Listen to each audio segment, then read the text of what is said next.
Offensive russe. Plusieurs villages clés capturés dans la région de Donetsk.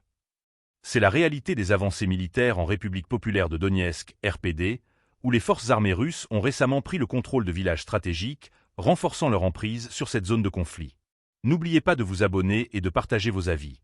Cette série de victoires annonce-t-elle un tournant majeur dans la bataille pour le Donbass? Les villages d'Uspenovka et de Novopustinka figurent parmi les dernières localités à être tombées sous le contrôle des troupes russes, selon le ministère de la Défense. Uspenovka, située à seulement 8 km au sud-ouest de Kurakovo, revêt une importance stratégique cruciale. Sa prise ouvre un accès direct à cette ville clé, facilitant potentiellement une avancée plus large dans cette région. Depuis le 14 décembre, plusieurs autres villages, dont Anovka, Vezlige, Elizavetovka, Trudovoie, Pushkino et Stariterny, ont également été libérés par des combattants des groupes désignés Centre et Sud. Ces gains s'accompagnent de défaites infligées aux forces ukrainiennes, notamment des unités de la 17e brigade et de 2 bataillons d'assaut. Les troupes russes rapportent avoir repoussé un total de 67 contre-attaques dans cette période.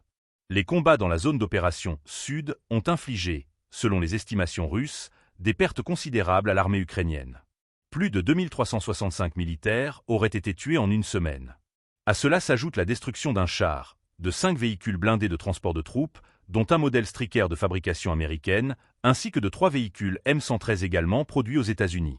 Par ailleurs, les troupes russes déclarent avoir neutralisé 12 véhicules blindés de combat, 20 véhicules légers et 17 pièces d'artillerie de campagne, dont 7 d'origine occidentale.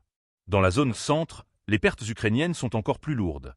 Près de 2945 soldats auraient été tués, accompagnés de la destruction de 2 chars, 15 véhicules blindés, dont 3 véhicules d'infanterie Bradley et 2 M113. Les pertes en matériel incluent également 43 pièces d'artillerie de campagne et 23 véhicules. Ces chiffres, bien qu'imposants, n'ont pas encore pu être vérifiés de manière indépendante, laissant planer des incertitudes sur leur précision.